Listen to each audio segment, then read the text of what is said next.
Hello, everyone. Welcome back to our play along scenario. Last week, we took a look at the part one of this, which was doing the scenario with manual attacks. This week, we're going to take a look at doing it with missions. Now, the good thing about missions is once you kind of get them all set up, things work pretty darn well. Once, of course, if you miss little teeny tiny details, you'll find that missions do not behave nearly as well as you want them to, especially when certain conditions arrive. Now, we will definitely see quite a bit of that with today's scenario. Now, as before, you can go ahead and head down to the comments below in the event that you're looking for the particular mission file here if you want to play around. So what we have here, of course, is for those of you who missed this last time, is we have a pretty simple scenario where we have to strike an airbase. Now, the fun thing about airbase strikes naturally is there's a lot of different flavors of targets that have kind of different needs and different priorities. And we're going to have to kind of balance all that to do as much damage as we possibly can to it in order to be able to successfully basically put it out of commission.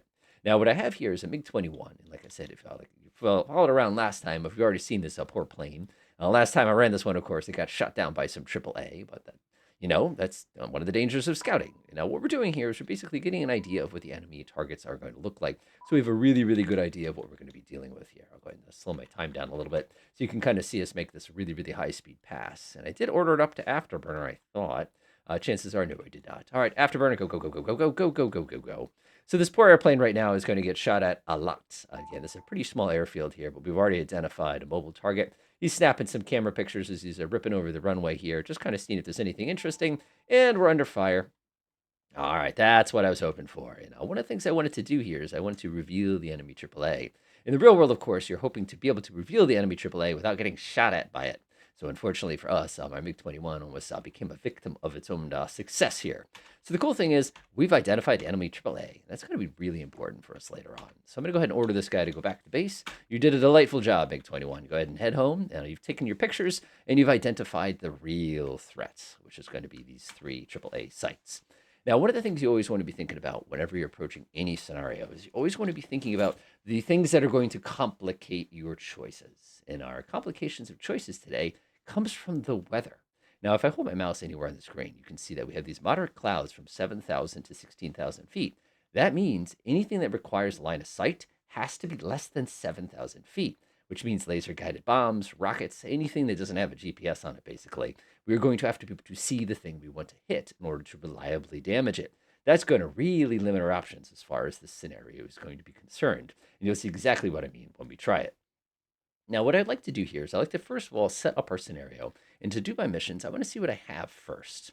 So heading over to my airbase, if I press F6, I can see I have some Badgers. Badgers are area of effect weapons. I think that's the best way to describe them.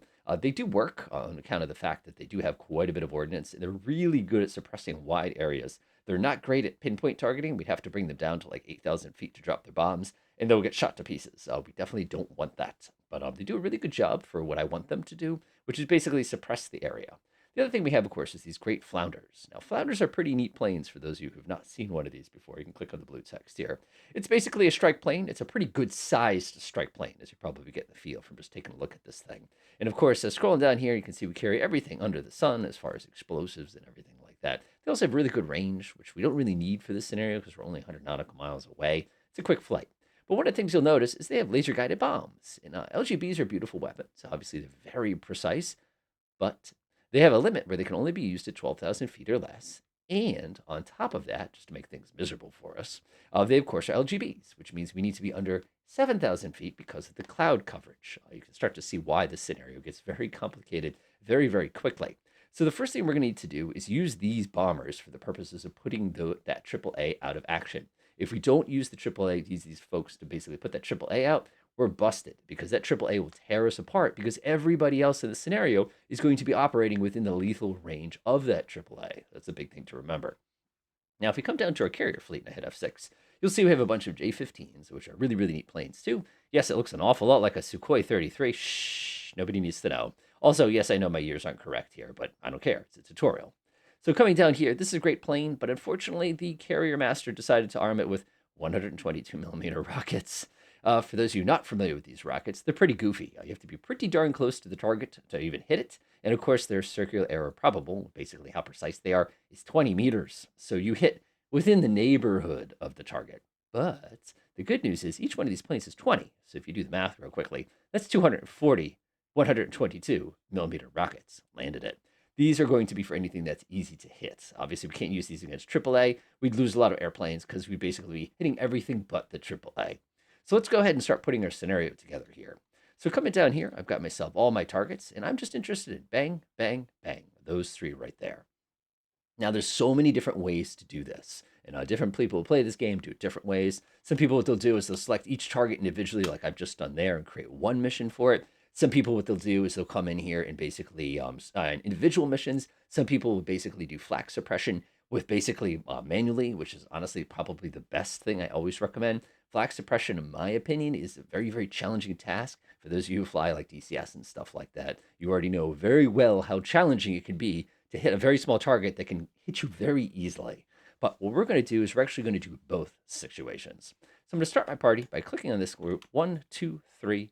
I'm going to press, that was holding the shift key, by the way. I'm going to press Control F11, and I'm going to go ahead and say flak backup. And the purpose of this is to back up if I miss with my first strike. Very important to start thinking in terms of if I miss. You'll know what I mean. So this is a strike. It's going to be a land strike. I'm going to press Okie doke. So what I want to do is I want to make sure that my strikers, my basically my suppression strike here, in case I miss one of these three, is going to arrive a little after our first strike is actually going to get here. Now watch this trick. One of the things I like to do, and I think this is just handy, is I can come in here and I can set up the entire mission without adding a single airplane to it. So what I want to do is I want to make sure my strikers arrive here at about 10 a.m. Now, you're probably sitting here going, where did you get 10 a.m. from? That's a very specific time that you seem to be busting out. Well, it's relatively easy. Let me show you why. Zoom out real quick. We know that our carrier is about 100 and basically almost exactly 100 nautical miles away. It's like the designer put it that way. So 100 nautical miles. We also know that our lovely J-15s cruise between 400 and 500 knots. Now, if you put the math on that together real quickly, for those of you who need to see the math out, basically what we do is we take the distance we need to travel divided by our cruise speed, which works out to be, I believe it's 480 knots. That means it's going to take 0.20 hours to get to the target.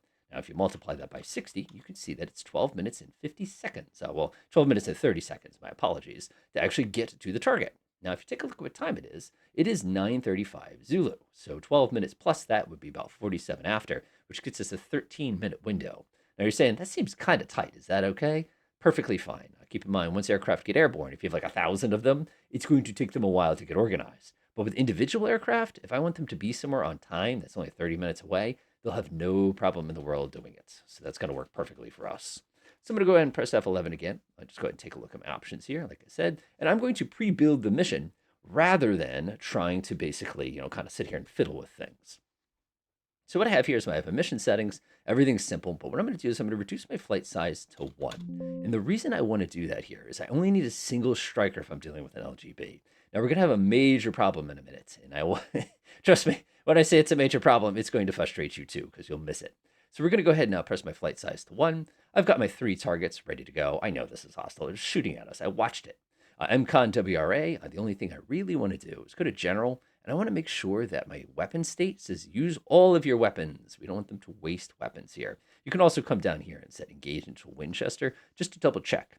So this one right here is my backup strike for my flak suppression. Now, the reason I know this is my backup strike is because I'm only going to assign a single airplane to it, and it really only needs to do its mission if the enemy has been destroyed. That's an important thing to note here. So good. Those are all set. No problem. One of the things we can do here, which I recommend, is you see where it says targets destroyed RTB. I like to leave this on continue mission, just in case one of the missions or the targets do get destroyed before I get to take a shot at it. Otherwise, it tends to abort its attack run. Now, you don't want it to do that. So one of the cool things we can do here is, of course, we can come down to the flight plan editor and do all that stuff. But I'm not going to. Instead, what I'm going to do is I'm going to come over to my flight plan backup. And what I'm going to do is I'm going to duplicate my mission.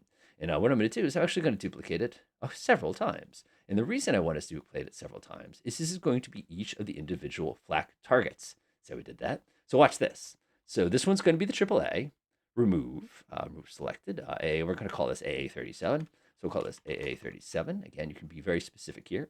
We're going to grab this one. This is going to be Mobile 38. So I'm going to move that one, move that one. This one here is going to be striking Mobile 38.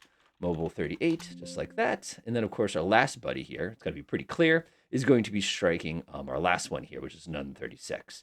So I'm going to remove these 2 targets, move these 2 targets, This one is going to be called Nun 36. Delightful. Now, of course, if we knew what these targets actually were, you could name them properly. The important thing here is we have our backup one that is going to strike everybody, and we have our individuals that are going to strike the individual targets, as you can see, just like that. So another thing you want to keep in mind is our backup strike gets here at the same time as our individual strikes. That's sloppy. So what I'm going to do is I'm going to go to my backup strike, and I'm going to set it to arrive at 9:02 a.m. So 2 minutes after these folks get their shot, we're actually going to go ahead and make sure the backup can finish anybody who survived. Always be thinking about things like this in terms of that if you really, really want to be thorough for any strikes. And when we do this mission a third time, and we actually show you how to use patrols for this, we'll show you another way to attack that as well. So my timing looks good. Now it's just a matter of adding the units. So my AA-37, we're going to go under, dun, dun, dun. We're going to grab our lovely, lovely LGB units here. So I'm going to add a single one. That's all we're going to need here. That's perfect. So he's good to go. One of the things I do want to do, and this is important, is I want to make sure he strikes at an appropriate altitude. Let me pull this out of the way for a second to show you a problem we're going to have. Okay, so if we have this island here, and you take a look at the shape of the island, this is actually a very mountainous island. So if our aircraft is going to be striking across this line, you'll actually notice my elevation is everything between almost up to 900 feet where I'm crossing where this place is. That means if I'm at 2,000 feet, I can't drop my bombs. You're saying, how did you know? I'll show you how I know. If you open up the LGB real quick, you'll observe that my minimum launch altitude is 2,000 feet above ground level. Now think hard, think hard, think hard. Yes, the cloud layer's 7,000 feet, which means if I drop them at 1,000 feet, I'm too low. If I drop them at 7,001 feet, I'm too high, which means when I drop my bombs, I have to customize what altitude I'm actually going to be striking at. Otherwise, I got some bad news. You're going to miss, because you're basically going to overshoot it and your laser is going to lose sight of the ground. Very common problem with scenarios like this. Again, you got to watch out for weather. It's quite irritating in the real world, too. So let's go ahead and fix that problem. So I'm going to come back down here. We got everybody. I'm just going to assign everybody real fast here. Let's see here. This one, you can do this one. Come down here. I'll grab it. Like I said, I'm just assigning one each. It's very, very sloppy to only have a single bomber basically strike a target, but it's going to work well for us. So I basically have my initial strikes will arrive at 10 a.m. My backup strike will arrive at 10:02 a.m. Now, this is important. Command will not do this for you. So if you've been following along, watch out here. We need to tell our strikers here to basically go ahead and attack using a flight plan that we pre-designed before we launch. Otherwise, you will be disappointed. So the way I'm going to do this is pretty easy. I'm going to come up to mission settings. And if you come down here at the bottom, there's this button that says create or update flight plan. I'm going to mangle that key, click on this one, mangle that key, click on this one, mangle that key, and mangle that key. The reason I did that is I want to generate my flight plans. I've just dragged that off the screen here. And you can actually see very clearly that this flight plan is kind of dumb. So if I pick this strike, you can see it's there. If I pick this strike, it's over there. If I pick this strike, and again, you can see exactly where the units are. So if I click on this one, for example, you can see exactly how it's going to be striking our target. Do the best I can to kind of keep both of these things open at once. But like I said, there's a lot of data going on here. So if I pick AA-37 and left click on it, it will show me the flight plan of this particular target. Now, there's a lot of silliness here. You can see, for example, we're basically going to be swinging over the highest part of the mountain where we're not going to have any line of sight with the target trying to take a shot at it. That's silly. So what we're going to do is we're going to grab my IP and we're going to rotate it so it makes somewhat sense. And you can see my IP is basically going to take us around the island here. So we basically strike it from behind. Now, there's a second thing I need to do with my IP. I need to make sure my IP is low enough that we can use our laser on our bomb. So I'm going to left click on this point, press F2, and I'm simply going to set my altitude to nice and low, 2,000 feet. We could probably go a little bit lower if we had to. Now watch this trick. I'm going to press this right arrow here, and you see how it's selected waypoint 6, my target? I can also come in here and dial in the altitude I want to strike the target at. 25,000 feet, stupid, because if I do that, I'm going to fly into the cloud and my laser is not going to see my target. The other thing you have to keep in mind is my altitudes here. So if I look here, I can see my altitudes of all the terrain here is only about 200 feet. So 2,000 feet is perfectly acceptable here for a climb. So you can see we're at 2,000 feet over the target. We're at an altitude of 2,000 feet when we're swinging around. Another thing a lot of people will do is they'll kick up their speed here to afterburner so they spend less time in the danger zone. Kind of a fun way to look at it. One thing you can do too is if you want to be a little sneaky, so you can do something like this. So you have even more room to basically take this turn, drop the bomb, laser guide it, get the heck out of Dodge. Now, this is going to be a very aggressive maneuver on our part. So that one's all set. I'm going to go ahead and close it. We'll go to our mobile 38, left click, and you can see we're going to have the same problem with this one. Again, our endpoint is going to take us over the highest part of the mountain, and we're not going to be able to see the target. So I'm just going to do the same thing. So I'm going to come this way, and you can see that gets us a nice long time. Obviously, the AAA has plenty of time to take shots at us. If we were using something like CBUs, I'd actually come along the island like this with my flight plan just to basically limit the attack. But we're LGB, so we can take advantage of this. So let's go to our IP here. I'm going to press F2. We're going to set them to 2,000 feet. That looks good. Our over the target, we're going to set to 2,000 feet as well. So they're going to come swinging this way, left turn. We're going to come over this way, drop the bombs, come out of here, and basically buzz out of there as fast as you can. Now we're going to grab Nun 36. We'll left click on him as well. And we're going to go do the same thing. Now, if we want to be a little fun here, we could actually do one of these things. I don't know why you would do this, but I guess you could. I mean, I'm not judging. But again, the key thing here is we have plenty of time and we're not going to block our laser's path. I can't say that enough. You will make that mistake at some point where the laser cannot see the target. So we'll do 2,000 feet here. We'll do 2,000 feet here. Delightful. All right, let's do some quick idiot checks here. A37, click. Let's just double check to make sure it looks good. A37 looks good. All right, we'll do mobile 38. Left click. We'll go take a look. Again, just idiot checks. And we can see we are beautiful. Oh my goodness. This is actually looking pretty good for once. I'm never this good at this game. All right, that looks pretty good to me here. And now you can see it swinging over there. Delightful. And of course, our backup strike, don't forget this one. This is if things don't go well, by the way. We're going to go ahead and give our backup strike a little bit, plenty of leeway here. We can actually come from another angle. I'm kind of thinking something like this. Obviously, we're shooting over boats, which is stupid because everybody with a man pad would take a shot at us as we go by. But for this scenario, I can be a little lazy. So I'm going to come up to here. I'm going to go ahead and do that 2,000 feet again. We can even come up a little bit higher. Like if we want to be a little bit safer, we can do 3,500 feet. Come over here. We'll do 3,500 feet as well, just for safety. And he's going to go ahead and drop bombs on anything that survives, which you never know. It could happen.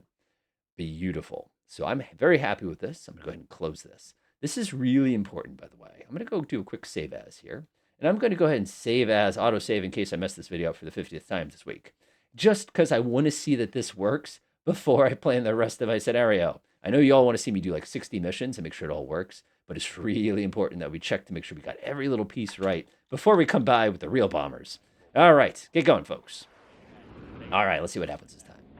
All right, so we're cruising along here. Again, I'm just testing. Again, theoretically, I could do this and then set up the rest of my missions, but I'm not going to stress about that today. All right, watch this, watch this, watch this. Yes, I have the Mission Impossible theme stuck in my head, too. I don't know why. Look at this.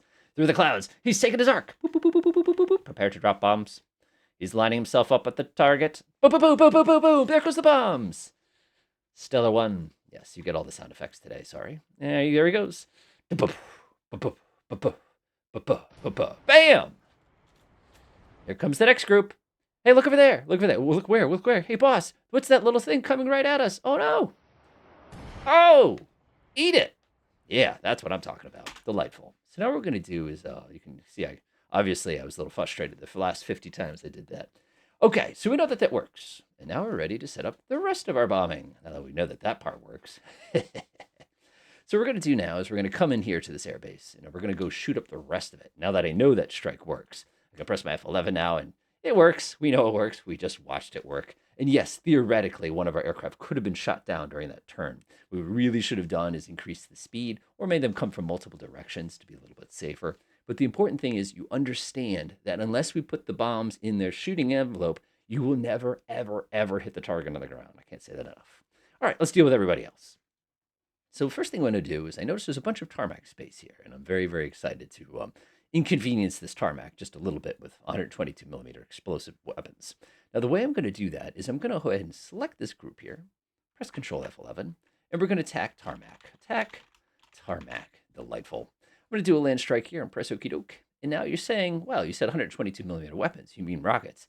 Yes. It is very tempting to drop LGBs on the tarmac, but the reality is that works too well. And one of the things we can do is we can use our rockets, which, by the way, they're not very accurate, to basically spam this piece of ground until we're able to obliterate it. So coming up here, I'm going to grab my J-15s. I'm going to grab all of my J-15s and toss them down here. That's a total of 12 J-15s. So I want their time on target to be just after my flak suppression arrives. So I'm going to get them on target at 10:05 a.m. That looks good there. Looks good there. We're going to do mission settings. Now, here's a cool thing. we have ourselves 12 flying sharks. So under mission settings, I'm going to do flight sizes of 3. Now you're sitting there going, I see what you did there. You took 12, divided it by 4, and you got 3. Nice. I can math. Now the other thing I'm going to do here, which is very important, is I'm going to come down here where it says attack method, and I'm going to order them to do independent attack. Now, we have two different ways of doing this. We can do what they call a multi-axis, which means they come in multiple directions, which is usually the safe option. And it's also single axis, where they all come in the same direction. I like single axis for this, so I'm going to come into here and press that, and that will cause them to basically split apart and then rejoin and all attack at the same time, all the different targets at once. Now I'm going to go over to my 4 targets. This looks delightful. I'm going to go ahead and say engage into a Winchester. Very important here. Targets destroyed. I'm going to let them do continue mission. And the reason I want them to do here is just in the event that the first pass doesn't work, I want them to come back and take another shot. The other thing I'm going to do is I'm going to double check to make sure under my weapon state that it is using a Winchester. Now here comes a real big point of argument here. See where it says air to ground strafing? I'm turning it on. And the reason I'm turning it on is because I know my flak will be destroyed. In the real world, you basically can't do air to ground strafing unless you are so lucky and you get maximum surprise. But for us, I'm not taking any chances. Now you're also saying, this is crazy. You're launching like 60 rockets at each piece of tarmac. Isn't that going to do it? You'd be surprised how inaccurate rockets can be. Last thing I want to double check is I'm going to go to my WRA. I'm going to come down to my rockets. I'm just going to make sure everything's set to all weapons, and it looks delightful to me. Now, if you want to have a little bit of fun and you want to get a little spammy, you see where it says shooters per salvo 1? Where you can have the entire squadron shoot at the same time. So if you come up here, see where this is 4 units? We can actually say, let it have everything. What I'm actually going to do is I'll do 2 units here, because you always want to back up just in case. So that means everybody in the unit is basically going to spam fire their rockets simultaneously. And the reason that's kind of fun is that means you're going to make less passes. Even though you're probably going to waste some of your rockets, you're a lot less likely to accidentally when you come by with it. All right, delightful. So that looks good to me. That looks good to me. Attack tarmac, the time for that one is 10:05 a.m. Flak backup is 10:02 a.m. Delightful. I love it. Okay, so what do we have left? We have these folks, and they're going to help us out. So I'm going to head back over to our target region here. We're going to set up one more strike mission, and that's going to be for our hangars here. Piece of advice. Runways can be repaired very, very quickly. Basically, they put some concrete that acts fast, runway fixed. You know it doesn't get fixed fast? Airplanes. And when it comes to attacking air bases, destroying the airplanes are often the simplest way to put the base out of commission, even though maybe the runway looks fine. So what I'm going to do is I'm going to grab these 3 airports, or hangars here, do the same thing I did before, Control F11, strike hangar, delightful. We're going to set this to land strike. Yep. Press okie doke. Now, we want these folks to be on the target about the same time. In the real world, of course, you would never do this. And the reason you wouldn't do this is they bomb each other when they fly over, which is kind of dangerous. But if we know that we're attacking the tarmac at about 10:05, we can safely attack this basically 10:06. They are about that accurate. 10:06 looks delightful for me. Now I'm going to grab all of my flounders, and I've got quite a few of these left here. Now, they're very, very nice aircraft for this purpose. Grab them all. I'm going to go ahead and toss them down here.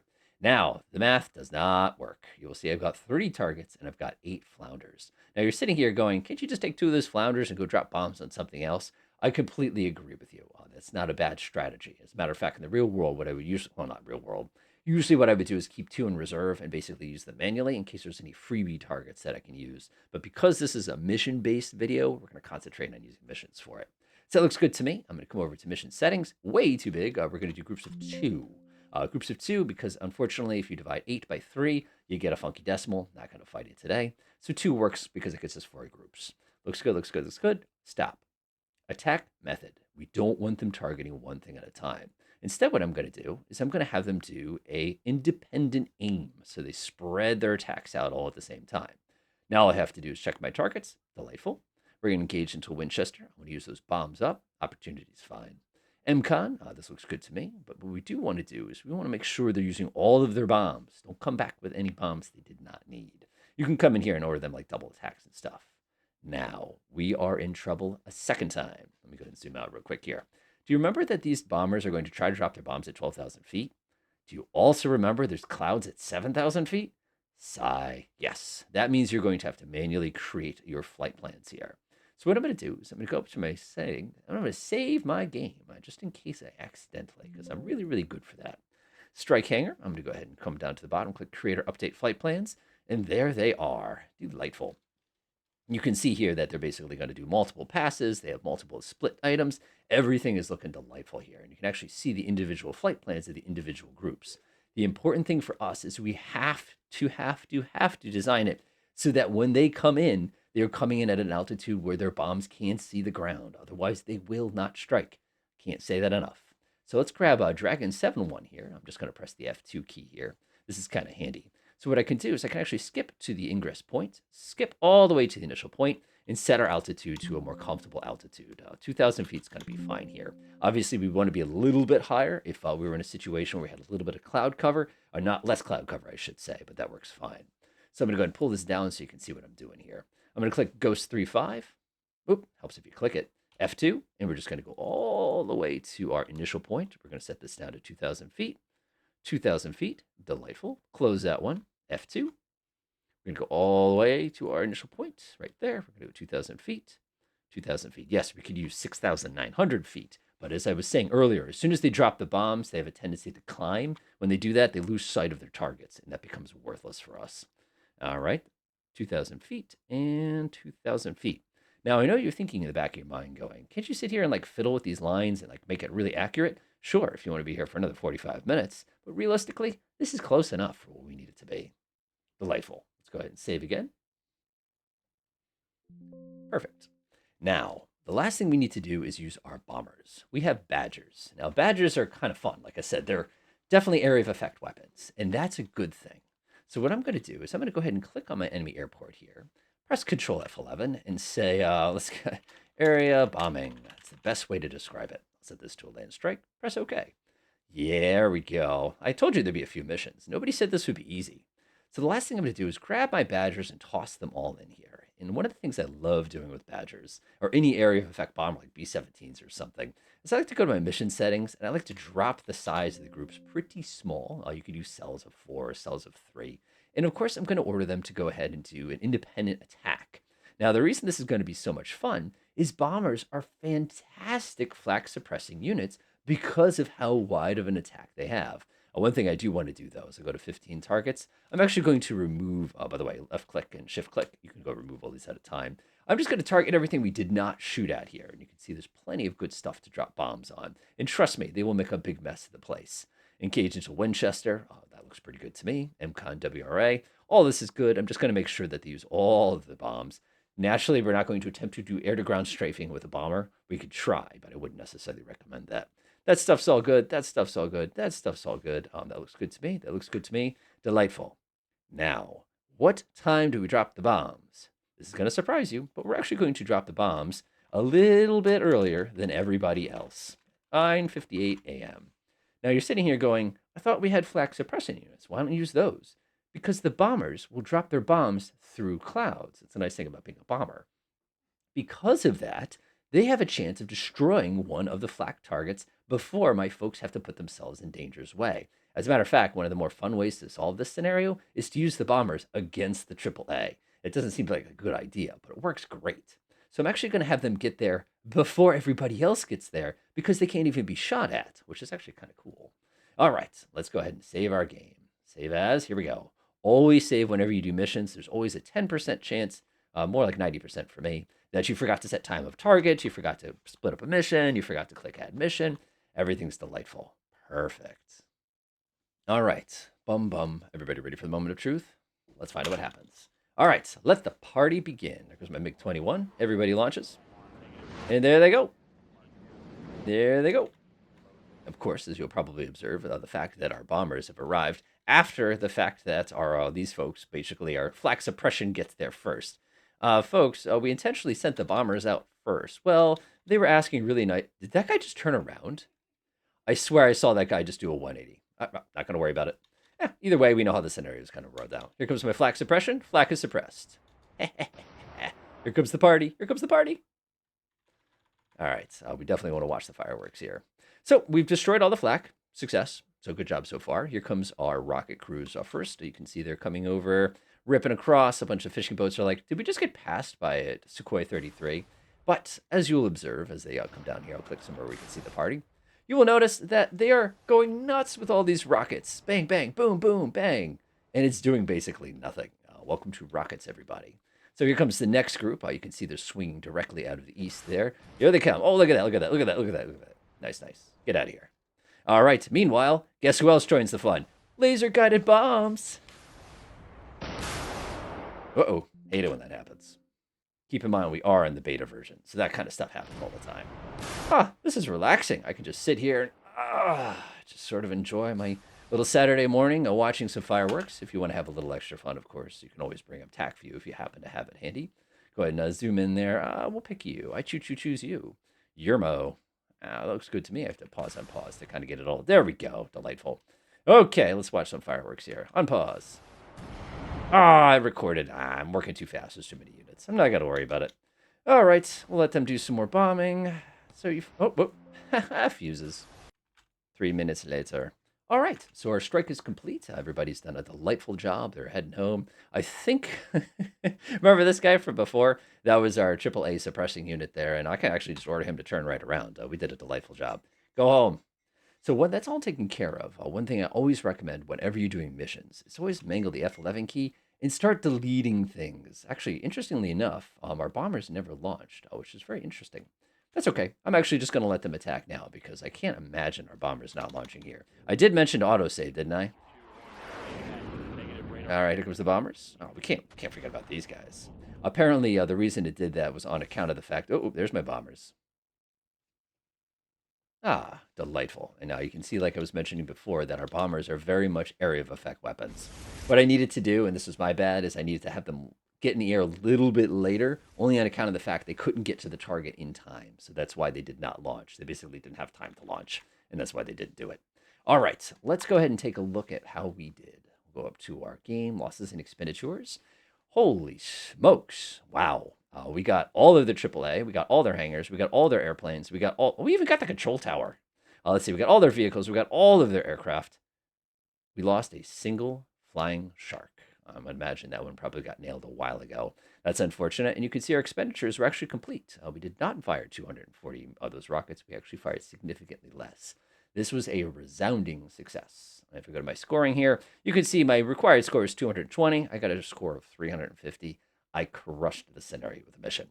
So as you can see, there's a lot of things that you have to get right. And there's so many little places where we could like not have the right altitude for a bomb, or the cloud would block us. We had enemy aircraft, a AAA that could tear us to pieces. There were so many little things you have to get right. And that's what's so amazing about this game, is you can get those things right and you can have a resounding success like we had here.